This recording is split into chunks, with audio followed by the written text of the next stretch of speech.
Welcome to ई ज्ञान। चलिए आज हम लोग सीक्वेंस नेटवर्क ऑफ ट्रांसफार्मर के बारे में पढ़ के देखते हैं और सीक्वेंस इंपीडेंस ऑफ ट्रांसफार्मर्स के बारे में भी अपन स्टडी करेंगे। सबसे पहले अपन सीक्वेंस इंपीडेंस के बारे में एक बार स्टडी करते हैं। देखिए लिखा है कि the reactance offered by a transformer is because of its leakage flux.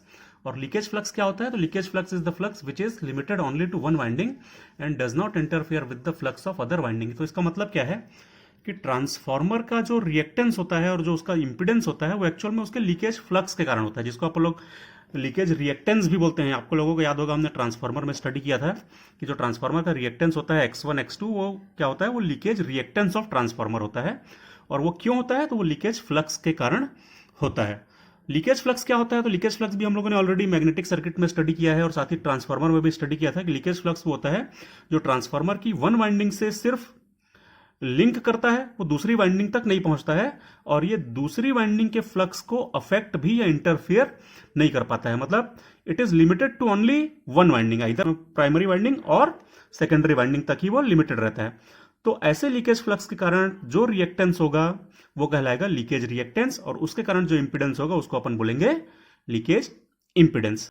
अब ट्रांसफार्मर के केस में क्या होता है कि यदि हम पॉजिटिव सीक्वेंस या negative sequence current same magnitude का भेजें तो ऐसे करंट जो है वो सेम लीकेज फ्लक्स प्रोड्यूस करेंगे, क्योंकि लीकेज फ्लक्स को प्रोड्यूस होने के लिए फेज सीक्वेंस से कोई लेना देना नहीं है। फेज सीक्वेंस का कोई भी इंटरफियरेंस लीकेज फ्लक्स के ऊपर नहीं होता है। हम चाहे पॉजिटिव सीक्वेंस भेजें या नेगेटिव सीक्वेंस करंट भेजें, वो सेम लीकेज फ्लक्स प्रोड्यूस करेंगे और इसलिए उनका लीकेज रिएक्टेंस भी सेम होगा। For positive and negative sequence current XL1 XL2 के बराबर होगा, मतलब leakage reactance of winding 1 will be equal to leakage reactance of winding 2। और अपन बोल सकते हैं कि positive impedance is equal to negative sequence impedance for transformers. एक तरीके से हम और समझ सकते हैं, आपको याद होगा जब हम ट्रांसमिशन लाइंस पढ़ रहे थे तब हमने क्या पढ़ा था? In static linear symmetric circuits positive and negative sequence impedances do not depend upon phase sequence, and both impedances are equal. तो हम लोगों ने जब ट्रांसमिशन लाइन पढ़ा था तब हमने क्या पढ़ा था कि स्टैटिक लीनियर और सिमेट्रिक सर्किट में पॉजिटिव और नेगेटिव सीक्वेंस इंपीडेंस होते हैं वो करंट्स के फेज सीक्वेंस पे डिपेंड नहीं करते हैं। चाहे हम पॉजिटिव सीक्वेंस करंट भेजें या नेगेटिव सीक्वेंस करंट भेजें, दोनों इंपीडेंसेस जो होते हैं वो इक्वल होते हैं। और हमारा ट्रांसफार्मर भी हम जानते हैं कि वो एक स्टैटिक डिवाइस है, उसमें कोई रोटेटिंग पार्ट नहीं होता है। तो इसलिए ट्रांसफार्मर में भी पॉजिटिव सीक्वेंस इंपीडेंस और नेगेटिव सीक्वेंस इंपीडेंस जो होंगे वो बराबर होंगे। अब जीरो सीक्वेंस इंपीडेंस के बारे में यदि अपन बात करें तो zero sequence currents are flowing through windings, then zero sequence reactance and hence zero sequence impedance is also same for zero sequence currents. That means Z1 is equal to Z2 equal to Z0। इसका मतलब क्या है कि यदि हमारे transformer में मान लीजिए जीरो सीक्वेंस करंट के फ्लो होने के लिए पाथ अवेलेबल है, मान लीजिए उसमें से जीरो सीक्वेंस करंट भी फ्लो हो रहा है, क्योंकि हम जानते हैं जीरो सीक्वेंस करंट्स का मैग्नीट्यूड और फेज एंगल दोनों बराबर होते हैं, तो मतलब तीनों लाइन से same zero sequence currents flow होते हैं। तो यदि उनके लिए रिटर्न पाथ अवेलेबल होगा और हम यदि मान के चलते हैं कि मान लीजिए कि जो हमारा ट्रांसफार्मर है वो स्टार कनेक्टेड वाइंडिंग्स है उसमें दोनों, और दोनों के न्यूट्रल यदि सॉलिडली ग्राउंडेड हैं, तो उस समय पॉजिटिव नेगेटिव और जीरो सीक्वेंस इंपीडेंसेस तीनों बराबर होंगे, क्योंकि तीनों ही सेम टाइप का लीकेज फ्लक्स प्रोड्यूस करेंगे। सेम लीकेज फ्लक्स प्रोड्यूस करेंगे तो सेम लीकेज रिएक्टेंस होगा, और सेम लीकेज रिएक्टेंस होगा तो सेम लीकेज इंपीडेंस भी होगा तीनों केसेस में, चाहे पॉजिटिव सीक्वेंस करंट हो या नेगेटिव सीक्वेंस करंट हो या जीरो सीक्वेंस करंट हो। इसलिए तीनों इंपीडेंसेस बराबर होंगे। बट यदि जीरो सीक्वेंस करंट के लिए पाथ अवेलेबल हो और उसका न्यूट्रल जो है वो सॉलिडली ग्राउंडेड हो, उस केस में ये कंडीशन जो है वो या ये जो रिजल्ट है वो करेक्ट है। लेकिन एक्चुअल में क्या होता है कि zero sequence currents through a transformer greatly depends upon the winding connection. मतलब कि जीरो सीक्वेंस करंट हर समय फ्लो नहीं होते हैं। ये मेनली किस पे डिपेंड करते हैं? ये डिपेंड करते हैं वाइंडिंग के कनेक्शन पे, कि वाइंडिंग का कनेक्शन कैसा है, स्टार कनेक्टेड है कि डेल्टा कनेक्टेड है, और उसमें भी स्टार पॉइंट जो है वो न्यूट्रल कैसा ग्राउंडेड है कि नहीं है। तो इसका मतलब क्या है? Zero sequence impedances also greatly depend upon the connection of transformer winding star है या डेल्टा है, एंड इट्स न्यूट्रल ग्राउंडिंग पर डिपेंड करता है। क्योंकि जीरो सीक्वेंस करंट जो है वो वाइंडिंग कनेक्शन पर डिपेंड कर रहे हैं, तो इसका मतलब जीरो सीक्वेंस इंपीडेंस भी वाइंडिंग के कनेक्शन पर डिपेंड करेंगे कि वो स्टार टाइप का है कि डेल्टा टाइप का है, और यदि स्टार टाइप का है तो उनको न्यूट्रल ग्राउंडिंग कैसी है इस पर भी ये डिपेंड करेगा। अब यदि अपन zero sequence network of transformer की बात करते हैं और हम लोग ये मान लें कि no load current of transformer is neglected. यदि हम नो लोड करंट को या एक्साइटिंग करंट को यदि हम लोग जीरो मान लेते हैं या नेग्लेक्टेड मान लेते हैं, वैसे लार्ज साइज के ट्रांसफार्मर्स होते हैं उसमें एक्साइटिंग करंट जो होता है वो फुल लोड करंट का बहुत ही कम परसेंटेज में होता है, उसकी वैल्यू बहुत कम होती है। तो हम ये मानते हैं कि no load current of transformer is neglected. तो उस केस में क्या होगा, हमने एक फॉर्मूला पढ़ा है कि I1 upon I2 is equal to N2 upon N1 होता है। हमें ट्रांसफार्मर का बेसिक रिलेशन जानते हैं। इस फॉर्मूले के हिसाब से I1 इज इक्वल टू हो जाएगा N2 upon N1 into I2, साथ ही साथ I2 इज इक्वल टू हो जाएगा N1 upon N2 into I1। तो वही कंक्लूजन में हम लोग लिख रहे हैं कि if primary current is zero then secondary current will also be zero. क्योंकि देखिए यदि प्राइमरी करंट जीरो होगा तो ऑटोमेटिक सेकेंडरी करंट जीरो हो जाएगा, और यदि सेकेंडरी करंट जीरो है, मतलब यदि ये वाला करंट जीरो है, तो इस फॉर्मूले के हिसाब से प्राइमरी करंट भी I1 की वैल्यू भी जीरो हो जाएगी। इसको यदि हम वर्ड्स में बोलना चाहें तो कैसे बोल सकते हैं कि current in any winding of a transformer does not exist if there is no current in the other winding. क्या इसका मतलब है कि यदि हम प्राइमरी वाइंडिंग की बात करते हैं, यदि current in primary winding of transformer does not exist if there is no current in the secondary winding. हम ऐसे भी बोल सकते हैं कि current in secondary winding of a transformer does not exist if there is no current in the primary winding. हम इसको ऐसे भी बोल सकते हैं कि यदि किसी एक वाइंडिंग में करंट नहीं है तो दूसरी वाइंडिंग में भी करंट नहीं होगा। अब यदि हम इक्विवेलेंट सर्किट की बात करें, क्योंकि हम जानते हैं कि जो सीक्वेंस नेटवर्क ऑफ ट्रांसफार्मर बनते हैं सिंगल फेज बेसिस पे हम लोग कैसे बनाते हैं, तो वो उस पर्टिकुलर पावर सिस्टम एलिमेंट का इक्विवेलेंट सर्किट होता है drawn on single phase basis. हम लोगों ने ट्रांसफार्मर का इक्विवेलेंट सर्किट भी ऑलरेडी पढ़ा हुआ है मशीन में, और हम लोगों ने जब रिएक्टेंस डायग्राम और इंपीडेंस डायग्राम पढ़े थे अपने पुराने वीडियोस में, आप लोग उसको रेफर कीजिएगा, तो जो रिएक्टेंस और इंपीडेंस डायग्राम हम लोगों ने स्टडी किया था, तो उस हिसाब से जब ट्रांसफार्मर का हम रिएक्टेंस या इंपीडेंस डायग्राम बनाते थे तो हम उसको इस प्रकार से बनाया करते थे। ये कौन सा केस था कि if the shunt branch of the equivalent circuit is neglected. Single phase equivalent circuit of transformer इस प्रकार से होता है, जहां पर ये क्या है, उसका लीकेज रिएक्टेंस होता है। इसी को अपन लीकेज इंपीडेंस भी बोल सकते हैं। तो एक लीकेज इंपीडेंस बनाते हैं, इसमें प्राइमरी और सेकेंडरी दोनों का लीकेज इंपीडेंस इंक्लूड रहता है, और एक ये रिटर्न पाथ हम लोग ड्रॉ करके रखते हैं। शंट ब्रांच को हम लोगों ने नेग्लेक्ट कर दिया है, तो ये ट्रांसफार्मर का इक्विवेलेंट सर्किट हो गया। तो पॉजिटिव और नेगेटिव सीक्वेंस नेटवर्क जो होता है वो ट्रांसफार्मर के लिए यही सेम होता है, मतलब उसका जो equivalent circuit on single phase basis होता है वही सेम पॉजिटिव सीक्वेंस नेटवर्क और नेगेटिव सीक्वेंस नेटवर्क सेम रहता है ट्रांसफार्मर के लिए। लेकिन यदि अपन जीरो सीक्वेंस के बारे में बात करें तो जीरो सीक्वेंस नेटवर्क कैसा बनेगा, वो path of zero sequence current होगा। तो ट्रांसफार्मर के केस में flow of zero sequence current कैसा होता है अपन उसको एक बार स्टडी कर लें। Zero sequence current can flow through windings connected in star only if star point is grounded. If star point is ungrounded then zero sequence currents cannot flow. मतलब यदि अपन transformer में जीरो सीक्वेंस करंट के flow की बात करें, क्योंकि zero sequence network होता क्या है, it is path of zero sequence current. तो path of zero sequence current कब होगा, मतलब जीरो सीक्वेंस करंट कब फ्लो होगा, तो जीरो सीक्वेंस करंट सिर्फ तभी फ्लो होगा जब वाइंडिंग्स जो होंगी वो स्टार में कनेक्टेड होंगी और स्टार पॉइंट जो होगा वो ग्राउंडेड होगा। मतलब न्यूट्रल पॉइंट को यदि हम ग्राउंड करके रखें तभी उसमें से जीरो सीक्वेंस करंट फ्लो हो सकता है। Zero sequence current can not flow in lines connected in delta winding. मतलब यदि हमारा वाइंडिंग का कनेक्शन चाहे प्राइमरी वाइंडिंग हो या सेकेंडरी वाइंडिंग हो, वो डेल्टा में कनेक्टेड होगी तो उनकी लाइंस में करंट, स्पेशली मतलब हम बात कर रहे हैं जीरो सीक्वेंस करंट की, तो zero sequence current delta connected windings की लाइंस में फ्लो नहीं हो सकता है। ये हम लोगों ने जो useful results of sequence components पढ़े थे उसमें भी हम लोगों ने ये स्टडी किया था कि डेल्टा कनेक्टेड वाइंडिंग में लाइंस में से जीरो सीक्वेंस करंट फ्लो नहीं होता है। तो वैसे यदि प्राइमरी वाइंडिंग या सेकेंडरी वाइंडिंग किसी में भी डेल्टा कनेक्शन है तो उसके लाइंस में से जीरो सीक्वेंस करंट फ्लो नहीं होगा। लेकिन जीरो सीक्वेंस करंट जो है वो फेज में फ्लो हो सकता है, डेल्टा कनेक्शन के फेज में फ्लो हो सकता है। क्यों होता है, क्योंकि फेज में जीरो सीक्वेंस वोल्टेज प्रेजेंट होते हैं, तो उसके कारण जीरो सीक्वेंस करंट भी फ्लो हो सकता है। क्लियर है? तो आप समझ गए होंगे कि जीरो सीक्वेंस करंट्स का फ्लो किस किस कंडीशन में होता है। तो स्टार कनेक्शन में होता है, वो भी तब जब स्टार ग्राउंडेड हो। अनग्राउंडेड स्टार में जीरो सीक्वेंस करंट लाइन और फेज दोनों में फ्लो नहीं हो सकते हैं, और डेल्टा कनेक्शन की लाइंस में जीरो सीक्वेंस करंट फ्लो नहीं हो सकते हैं, लेकिन फेज में जीरो सीक्वेंस करंट फ्लो हो सकते हैं। तो चलिए, हम लोगों ने अभी अभी डिस्कस किया कि पॉजिटिव सीक्वेंस नेटवर्क और नेगेटिव सीक्वेंस नेटवर्क जो होता है ट्रांसफार्मर का, वो तो सिंपल इस प्रकार से ही होता है, जहां पर ये है ट्रांसफॉर्मर लीकेज इंपीडेंस। तो यही पॉजिटिव सीक्वेंस इंपीडेंस भी होगा और यही नेगेटिव सीक्वेंस इंपीडेंस भी होगा, यही पॉजिटिव सीक्वेंस नेटवर्क होगा और यही नेगेटिव सीक्वेंस नेटवर्क होगा। बट जीरो सीक्वेंस नेटवर्क कैसे होगा वो डिपेंड करेगा इन चीजों पर। चलिए अब अपन zero sequence network of transformer draw करके देखते हैं। सबसे पहले हम लोग ले लें एक स्टार स्टार कनेक्शन, उसमें से भी स्टार कनेक्शन की प्राइमरी वाइंडिंग मान लेते हैं अपन कि वो ग्राउंडेड है और सेकेंडरी वाइंडिंग जो है वो अनग्राउंडेड है। तो यदि हम उसका डायग्राम बनाएं तो वो इस प्रकार का बनेगा, 3 phase circuit, star connection with neutral grounded, star connection with neutral ungrounded. यहां पॉइंट P हमने मान लिया और यहां पर पॉइंट Q हम लोगों ने अज्यूम कर लिया। क्योंकि जीरो सीक्वेंस नेटवर्क जो होता है वो जीरो सीक्वेंस करंट के फ्लो पर ही डिपेंड करता है। तो अपन पहले डिस्कस कर लें कि possibility of zero sequence currents कहां कहां पर हैं।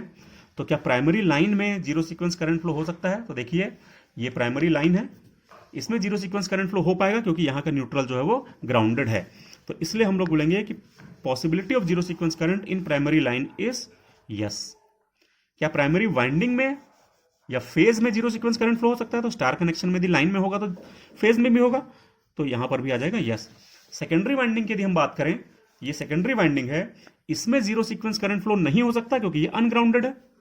अनग्राउंडेड स्टार में जीरो सीक्वेंस करंट फ्लो नहीं हो पाएगा क्योंकि जीरो सीक्वेंस करंट जो होता है वो रिटर्न पाथ पे डिपेंड करता है। और यहां पर हम लोगों ने यदि यहां से कोई जीरो सीक्वेंस करंट आए, यहां से जीरो सीक्वेंस करंट आए और यहां से जीरो सीक्वेंस करंट आए, तीनों यदि यहां पर आकर के मिले तो उनके लिए रिटर्न पाथ अवेलेबल नहीं है, इसलिए जीरो सीक्वेंस करंट फ्लो नहीं हो पाएगा। तो सेकेंडरी वाइंडिंग में भी जीरो सीक्वेंस करंट की पॉसिबिलिटी नहीं है और सेकेंडरी लाइन में भी जीरो सीक्वेंस करंट की पॉसिबिलिटी नहीं है, इन लाइंस में भी नहीं होगी।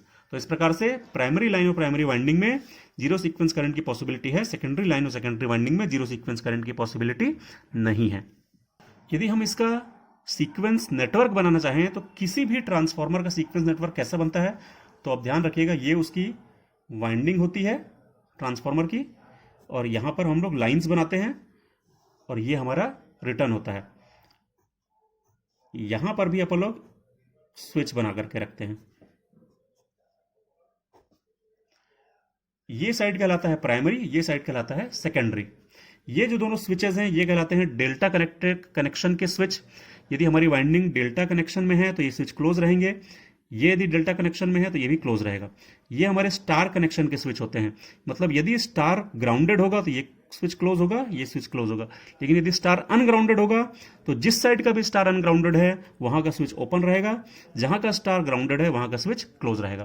तो उसी प्रकार से हमने यहां पर अपने इस पर्टिकुलर केस के लिए यहां पर हम लोगों ने ये डायग्राम बनाया है। तो देखिए प्राइमरी लाइन में जीरो सीक्वेंस करंट फ्लो हो सकता है, यस है, तो ये स्विच क्लोज रहेगा।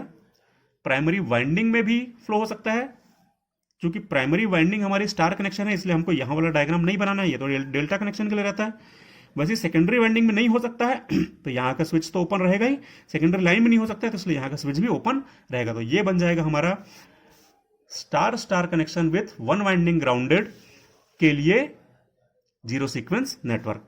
यहां पर अपन लोग देख रहे हैं कि भले ही प्राइमरी लाइन में और प्राइमरी वाइंडिंग में जीरो सीक्वेंस करंट फ्लो हो सकता है, लेकिन सेकेंडरी वाइंडिंग और सेकेंडरी लाइन में जीरो सीक्वेंस करंट नहीं फ्लो हो सकता है, इसलिए इस ट्रांसफार्मर में जीरो सीक्वेंस करंट फ्लो नहीं हो पाएगा। भले ही प्राइमरी लाइन और वाइंडिंग में पॉसिबिलिटी है, बट चूंकि सेकेंडरी वाइंडिंग और सेकेंडरी लाइन में नहीं हो सकता, इसलिए प्राइमरी वाइंडिंग और प्राइमरी लाइन में भी जीरो सीक्वेंस करंट फ्लो नहीं हो पाएगा। क्योंकि हम लोगों ने अभी थोड़ी देर पहले ये पढ़ा था कि यदि किसी एक साइड करंट फ्लो नहीं हो पा रहा है तो दूसरे साइड भी वो करंट फ्लो नहीं हो पाएगा ट्रांसफार्मर में। तो वैसे यहां पर क्योंकि सेकेंडरी साइड में जीरो सीक्वेंस करंट फ्लो नहीं हो पा रहे हैं तो प्राइमरी साइड में भी नहीं हो पाएंगे, भले पॉसिबिलिटी है लेकिन नहीं होगा। तो इसलिए ये सर्किट देखिए ओपन है।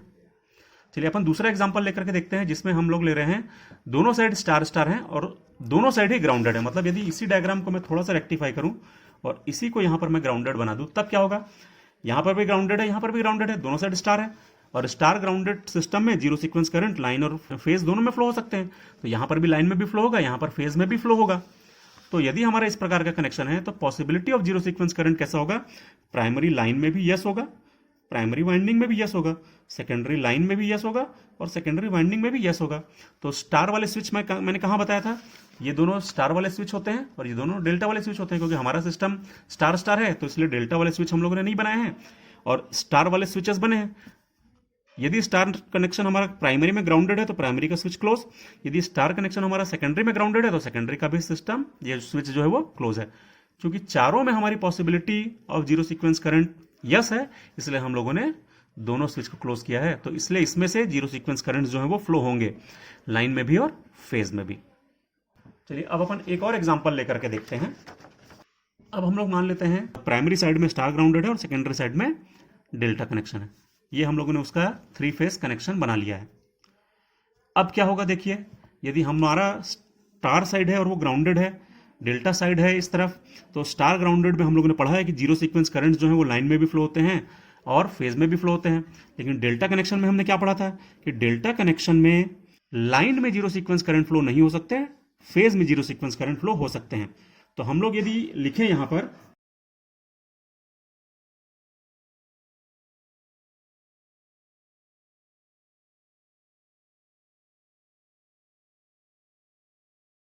यदि हम possibility of zero sequence current की बात करें, तो चूंकि हमारा प्राइमरी वाइंडिंग जो है वो स्टार कनेक्टेड है और ग्राउंडेड है, तो इसलिए प्राइमरी लाइन में भी जीरो सीक्वेंस करंट फ्लो होंगे क्योंकि स्टार हमारा ग्राउंडेड पॉइंट है, और प्राइमरी वाइंडिंग में भी जीरो सीक्वेंस करंट फ्लो हो सकते हैं, उसकी पॉसिबिलिटी जो है यस है।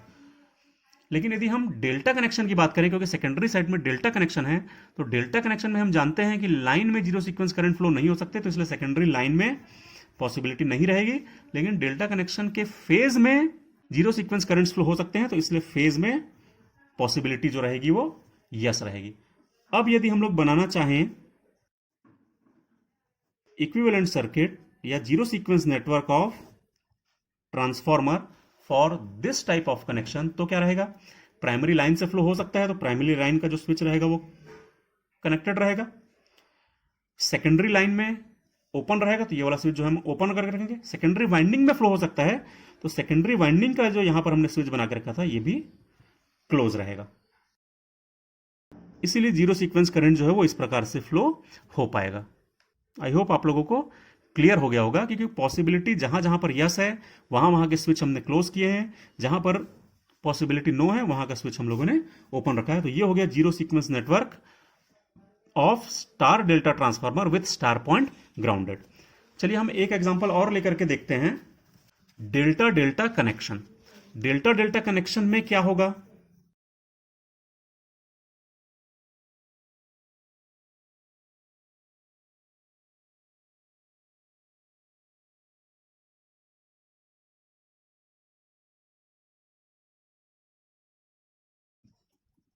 चलिए हम यदि possibility of zero sequence currents की बात करें डेल्टा डेल्टा कनेक्शन में, तो हम जानते हैं कि डेल्टा कनेक्शन में लाइन में जीरो सीक्वेंस करंट फ्लो नहीं हो सकते हैं। प्राइमरी यदि डेल्टा कनेक्टेड है तो प्राइमरी की लाइन में भी जीरो सीक्वेंस करंट फ्लो नहीं हो पाएंगे, क्योंकि सेकेंडरी साइड भी डेल्टा कनेक्टेड है, इसलिए सेकेंडरी की लाइन में भी जीरो सीक्वेंस करंट की पॉसिबिलिटी नहीं रहेगी।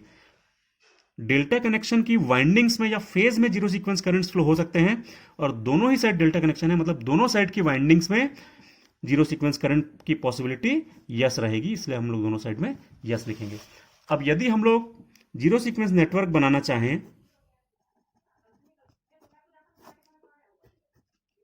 तो इस प्रकार से बनता है। और हम लोगों ने अभी भी डिस्कस किया कि ये वाले जो स्विच होते हैं ये डेल्टा कनेक्शन के होते हैं, ये वाले जो स्विच होते हैं वो लाइन के लिए स्विच होते हैं। तो दोनों ही लाइंस में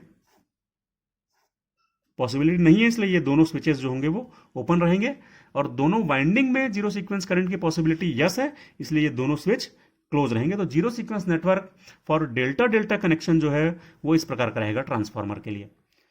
हम लोग और भी इस प्रकार के एग्जांपल्स बना सकते हैं, और किसी भी प्रकार का कनेक्शन रहे वाइंडिंग्स प्राइमरी और सेकेंडरी में, कैसे भी मोड ऑफ कनेक्शन रहे हमारे ट्रांसफार्मर, यदि स्टार कनेक्शन में है कोई वाइंडिंग तो उसका न्यूट्रल ग्राउंडेड है या नहीं, कोई वाइंडिंग डेल्टा कनेक्शन में है तो उसका जीरो सीक्वेंस नेटवर्क कैसे बनेगा, वो हम लोगों ने उसका जो मेथड है वो स्टडी कर लिया। इस प्रकार से हम लोग possibility of zero sequence current पहले डिसाइड करेंगे, और उसके बाद फिर हम लोग उसका नेटवर्क बना करके देखेंगे। ये कुछ एग्जांपल्स हैं, डेल्टा डेल्टा का एग्जांपल हो गया, डेल्टा स्टार का एग्जांपल हो गया जहां स्टार अनग्राउंडेड है, डेल्टा स्टार जहां पर स्टार ग्राउंडेड है, जहां पर ग्राउंडिंग जो है वो किसी इंपिडेंस के थ्रू है। जब भी किसी इंपिडेंस के थ्रू ग्राउंडिंग होती है तो इस इंपिडेंस का 3 टाइम्स इंपिडेंस जो है वो हमारे सर्किट में हमको इंक्लूड करना पड़ता है। स्टार स्टार दोनों अनग्राउंडेड हैं, दोनों टाइप के स्टार यदि ग्राउंडेड हैं, और ये एग्जांपल्स और हैं। तो इस प्रकार से हम zero sequence network of transformer को ड्रॉ कर सकते हैं। ये हो गया अपना complete zero sequence network and zero sequence impedance of transformer. Thank you.